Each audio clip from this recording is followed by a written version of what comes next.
Thank you very much. As always, we will record and post today's webinar so that you can come back and look at it again in the future. Let's move to our agenda for today, just so you can see the topics that we are covering. Remembering that we always align these to our strategic objectives and our core functions. I do want to thank the representatives of MOEC, the Charter School Association, and the Superintendents Association who provided the agenda topics for today, and of course, a couple that are from DESE, because we want to alert you to things that are on the horizon, topics that we want you to know about that are emerging, and that is true for the student learning time guidance and attendance recovery that we want to make sure we discuss with you today. Here is an important thing that's not on today's agenda. As many of you are aware, we had a board meeting earlier in November to look at data related to the admissions policies for career technical education schools. And our board members had many questions, a lot of questions about the data that we prepared and asked us to come back with updated data. So that meeting is happening this Friday. It will be a special meeting. It's in the afternoon on Friday. The agenda will be posted tomorrow morning. And so I just want to give you all a heads up that we will have an additional special board meeting this Friday. And then that will allow us to stay on track with the already planned board meeting about CTE admissions that we have planned for next Monday evening, the 18th, where we will have an array of interested parties speaking to the board about their experiences with the CTE admissions policy that we put in place in 2021. Where are we now? What are the reflections on the implications of our current regulations?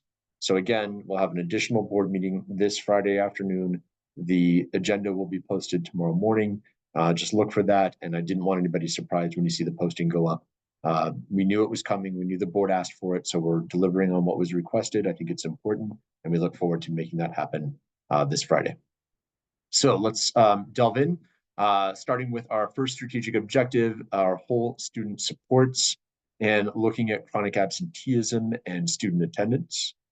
So just want to come back to where we left off at our last meeting. We had a presentation from colleagues of mine about how we want to really drive towards looking at root cause analyses of why are students not attending school as regularly as we would like, as regularly as they need to succeed in school. And so we have developed a new resource just to follow up what we provided you at our last meeting. We want to stay on message about the importance of addressing chronic absenteeism. So Amrita is putting in the chat where you can find this new resource, which just sort of encapsulates a lot of what we have presented previously. Hopefully it's a reference that you can use as needed locally to, just continue to stay on target with what factors contribute to chronic absenteeism and why we want to make sure that we really look at it locally using a root cause analysis process to determine which strategies we want to invoke to make change.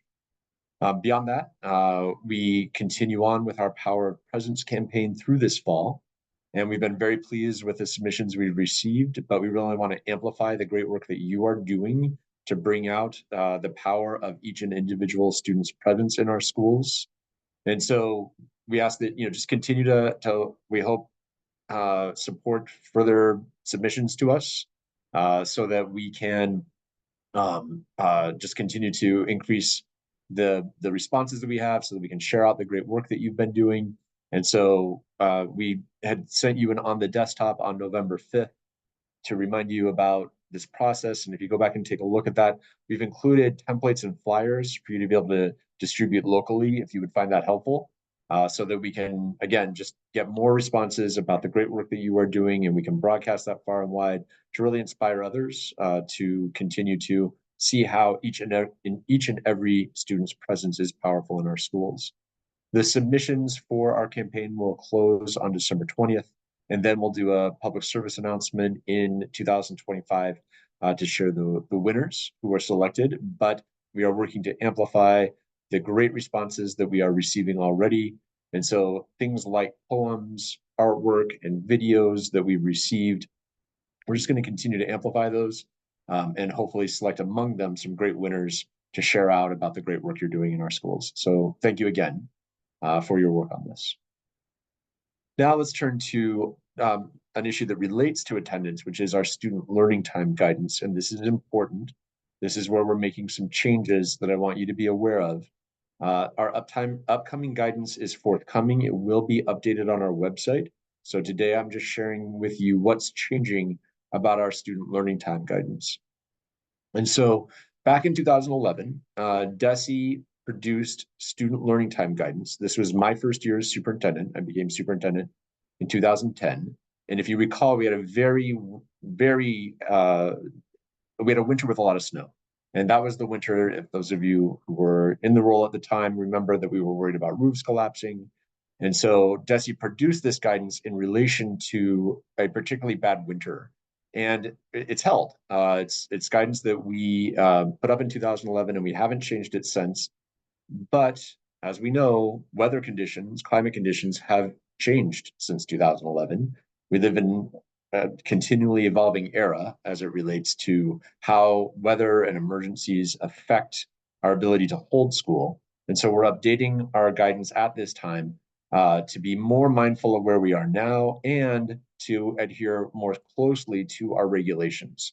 And so there'll be more coming about that in our updated guidance, but it really centers on waivers. The guidance, as we all know, requires the days, the number of days, the amount of hours for students to be in school, and that when those emergencies strike, there is the ability to request a waiver, and we will further provide guidance on the criteria that will be used when considering any requests to waive an absence caused by health, weather emergency, health, weather, safety emergencies.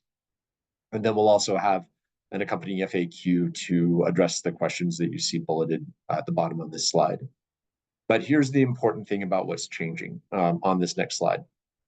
So, and it'll be important for you to read this over afterwards and maybe share it with your teams just to make sure that you're, really, I think, internalizing these dates. And it's not a huge change. So what I'm sharing, I don't want you to kind of have that blood pressure go up, that there's a lot that's different on this slide. The difference is really about days that are missed in June. And so a lot of what's here stays the same. It is one change to days that are missed in June that is of particular importance and that I really want to call out. So days that are lost up through March 31st need to be made up, right? So that hasn't changed. We know that those days need to be made up. And we're saying by rescheduling full days of school. So if you miss a full day, we expect that you reschedule a full day to ensure that 180-day school year. And I think that's why you are required to build a 185-day school year, knowing that you provide school for 180 days and you have that 5-day buffer. And so essentially, then you can go beyond the 5 days, but the idea is that as necessary, but you've already built a calendar that plans for the need to make up some days. And historically, most of those lost days are occurring before March 31st. And so we expect you to make them up to ensure that 180-day school year. So after March 31st, we still are saying that the days need to be made up until the district has reached its previously scheduled 185th day, or until you hit that 180-day mark. So you either have to make 180 days or exhaust all up to your 185th day, whichever comes first.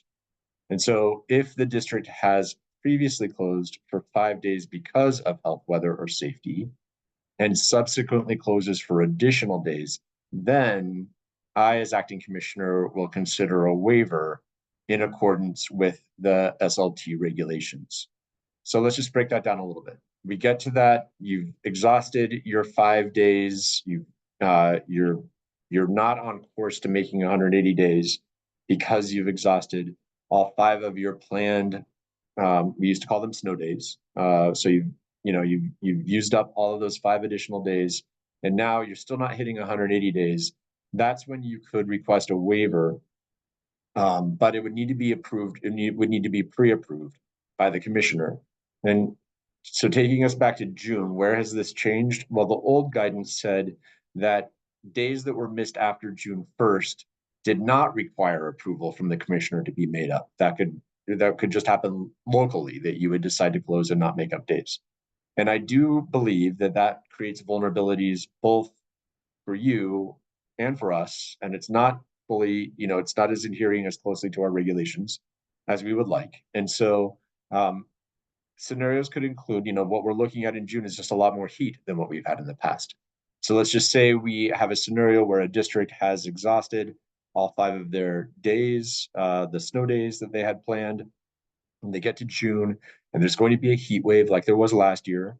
That would be where you would then need to reach out to my team, who would then report to me, your request. You can report, you can come directly to me. I'll certainly accept the waivers directly as well. But you would need to request then that waiver in order to not make up those days.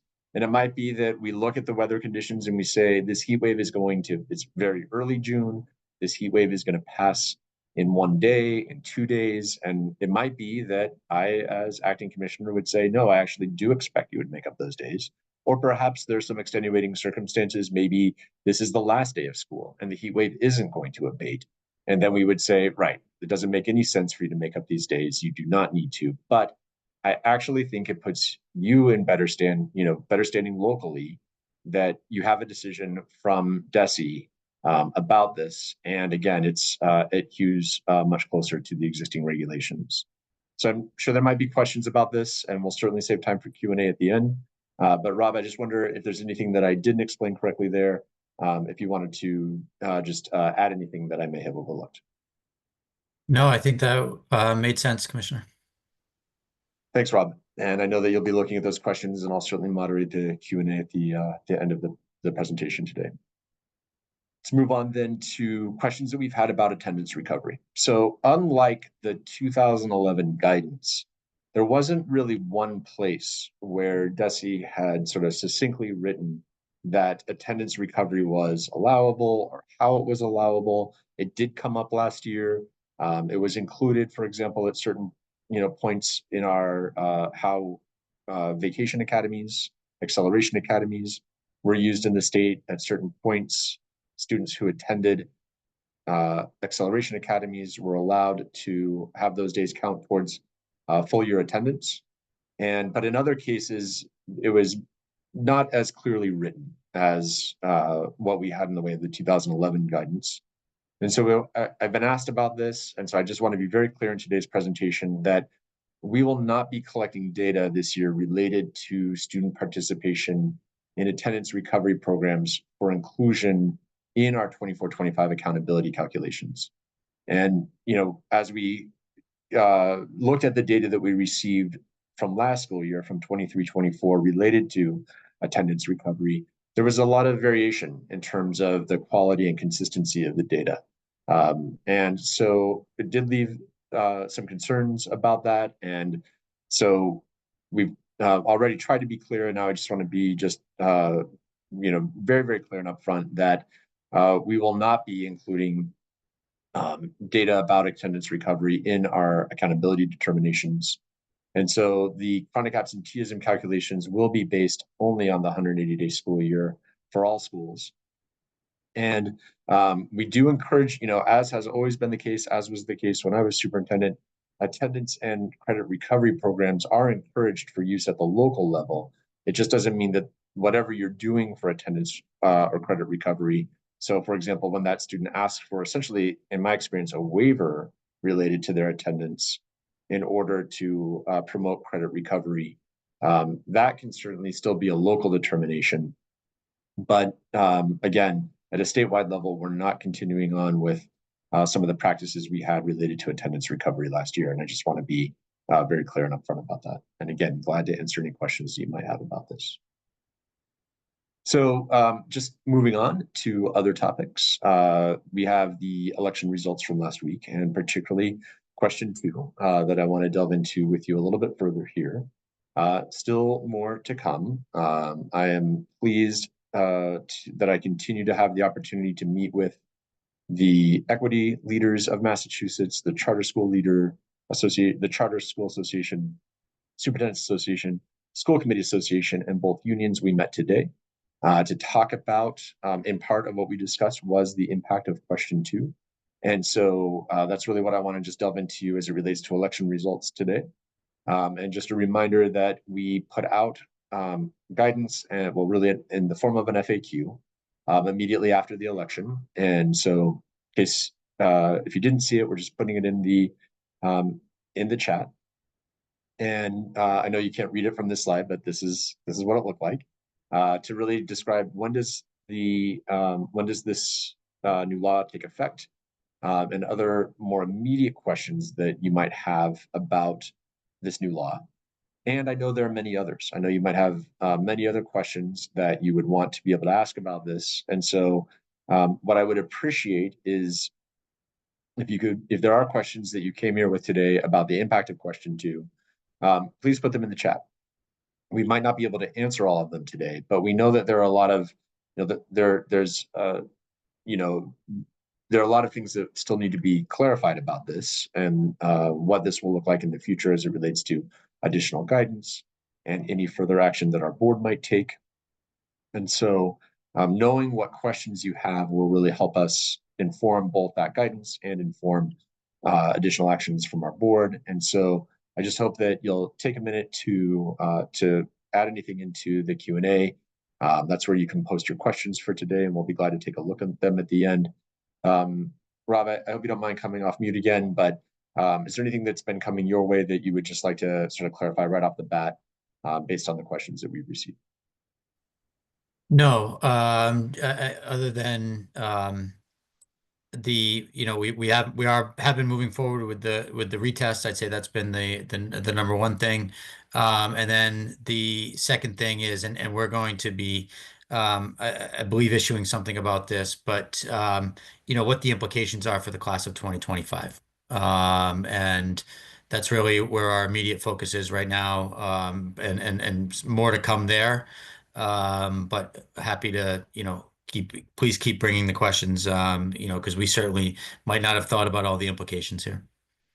Definitely. And Rob, I know we'll get to the Q&A at the end, but one thing that has definitely come my way about the retest is, why should students continue to take the retest? And I wonder if you just mentioned the scholarships in particular. Yeah. So, why are we still administering the retests right now is because the law hasn't changed, the first thing. So we would be really clear there. It has not taken effect yet. So we're still living under the law as it exists right now. The second thing is we do have students that take the retest for scholarship purposes. So we're going to need to look at how often we do that moving forward.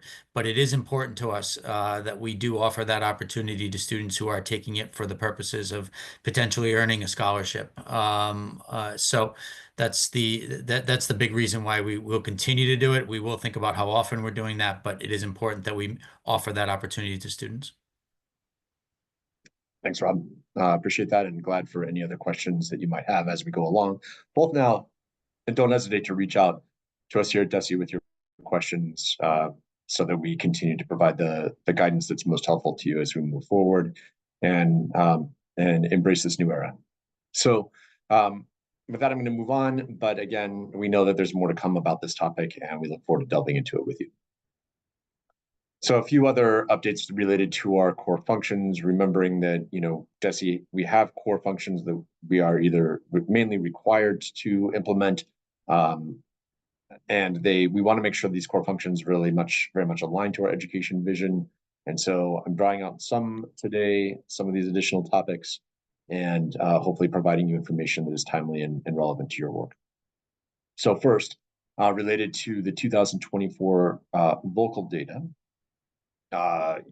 you hopefully are aware that the results for at the school and district level are available in the school climate section of Edwin. So that's first and foremost. So the results from last year are available, and the state level data. So if you wanted to compare your local, school, or district level data to the state level data, the state level data are available on our dashboard, along with an executive summary on our Vocal website. And then we held a recording we held a webinar, I'm sorry, on October 24th. And so recording is available in case that's something that would be useful to you to go back and listen to and sort of have that broader context about the vocal results that were released on October 14th. And we also have Brendan's contact information here, our specialist in this area, so that you could reach out to him with any questions that you might have about vocal. But to delve just a little bit more deeply into the vocal results, there is a difference between who has access to vocal results now compared to previous years. And so, as you're likely aware, before 2024, only the district and school administrator for Edwin accounts could access their own district or school results. Now, we want to make sure that you're aware that district, school, and teacher accounts can access the results for their school or district. We want to begin to share vocal results more widely. We think the data are very important, telling us about students' experiences with culture and climate in our schools. And so we do want the results to be more widely shared, reviewed, digested, understood, acted upon. And so we hope that this greater access will lead to greater action as it relates to using the vocal data. And we hope that this creates sort of just easier access to support increased use, as we put at the bottom of this slide. So again, just an update here around access, and we continue to think about, how do we perhaps in the future begin to create other ways of looking at vocal data, even more publicly. But this is the next step that we've taken so far, is to make it not really public, but more available to staff members from within your school or district. I do want to mention also timeout rooms as part of our core functions. So in our regulations related to restraint and seclusion, there's a description of timeout, and in some cases, then there's existence in Massachusetts of rooms that are used for the purpose of timeout. And this is something we've been contemplating. Do we need to make further changes to the regulations that relate to timeout rooms? And so to help to inform that process, I just want you to know that this is something that we are actively in consideration of in terms of changes that might be necessary. And so to inform that work, we first want to just remind you all that this is a message that we've been sharing since 2021, that we would like to see the reduction or elimination of the use of timeout rooms in the state. And, we built that guidance with broad stakeholder engagement. And a few important things that we just want to mention about it is that, we really want to see those proactive strategies instead of a reactive strategy, like the use of a timeout room, to promote the social and emotional well-being of our students. And that we don't use timeout rooms as a behavioral support strategy. That's where we can really see the ability to greatly reduce or eliminate the rooms. And then while additional safeguards are not yet required under regulations such as data collection and parent notification, we strongly recommend those practices. So considerations for you from our 2021 guidance. Now in 2024, we have gathered together a working group, and we've been pleased to hear their input from those who we invited to attend the working group. We've had 3 meetings of this working group to give input, and this is a challenging issue, and so this is where we brought together advocacy organizations and, as you can see, professional organizations, school professional organizations, in order to inform where we might go with this in terms of what recommendation I might make to the board. And it's still in development. This is not one where I'm going to preview with you yet what we might be bringing to the board. I just want you to know that it's something that's on our radar, and it's something we've been working on. And so, again, we'll be glad to answer any questions that you might have about that. One more core function that I want to talk with you about. Actually, there might be one more after this, but getting close to the end and plenty of time for your questions, is the use of the circuit breaker claim system.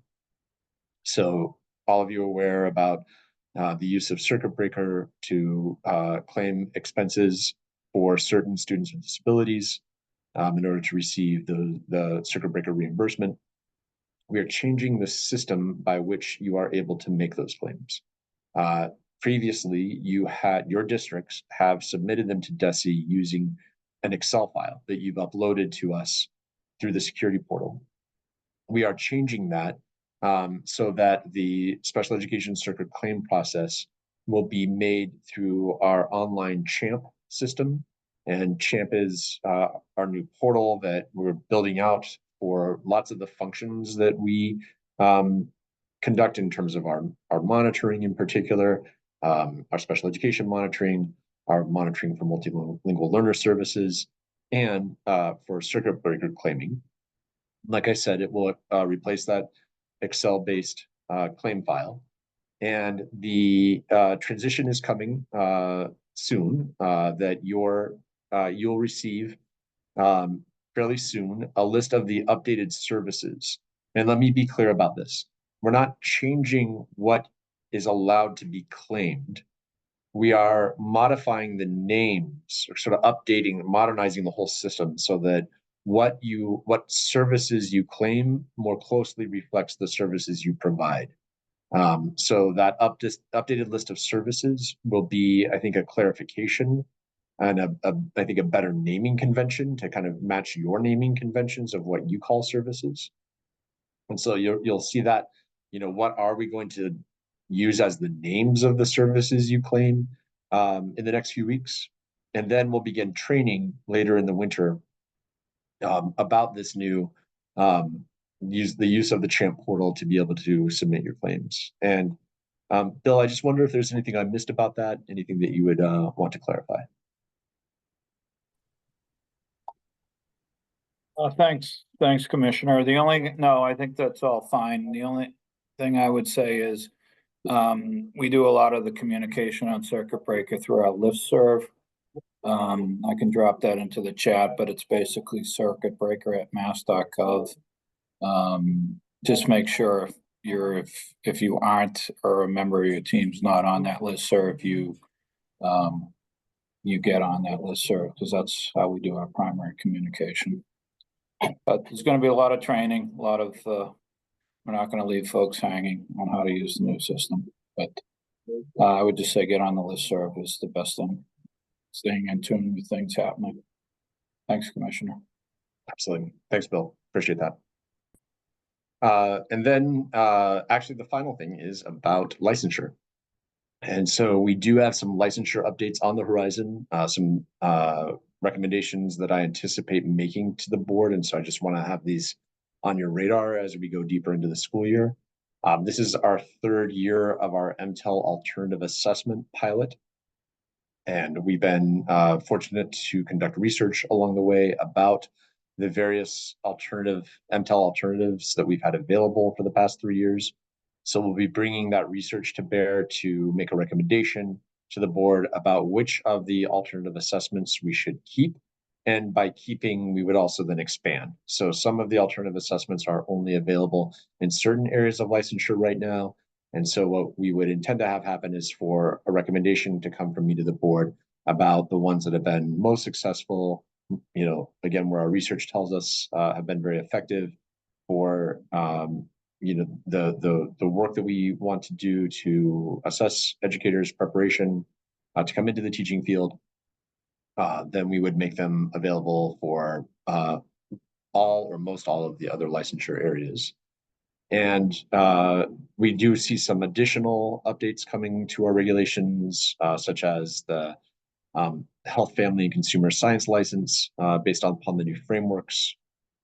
A change to what it takes to get the bilingual education endorsement I'm sorry, Brian, you're gonna have to step in here for a second, but this would be a suggestion about how the connection between the bilingual education endorsement or the SEI as it relates to SEI, and then a definitive end on the end of emergency extensions. But Brian, would you mind just coming on and talking about that third bullet real quick?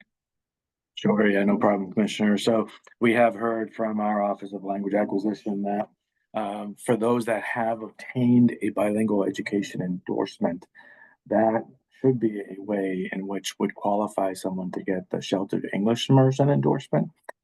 So that would be a proposal being brought forward to the board. Likely, I think February is our timeline right now.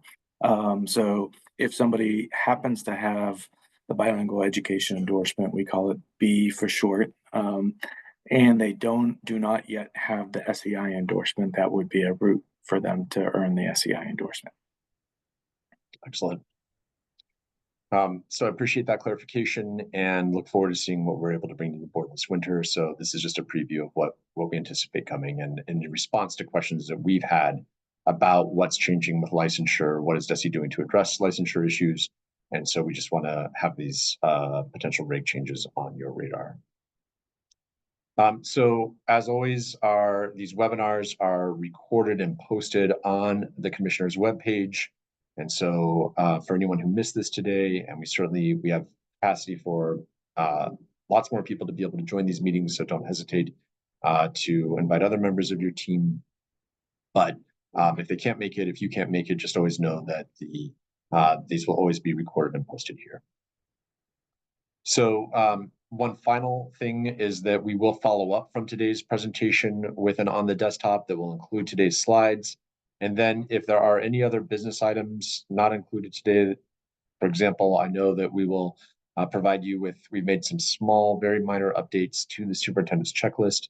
And so we will send those out separately through and on the desktop so that we didn't pack everything into today's slides. We wanted to see if there were just some things that we would provide you through a follow-up where we attach the slides for your re-review as necessary. So we'll go ahead and end the recording.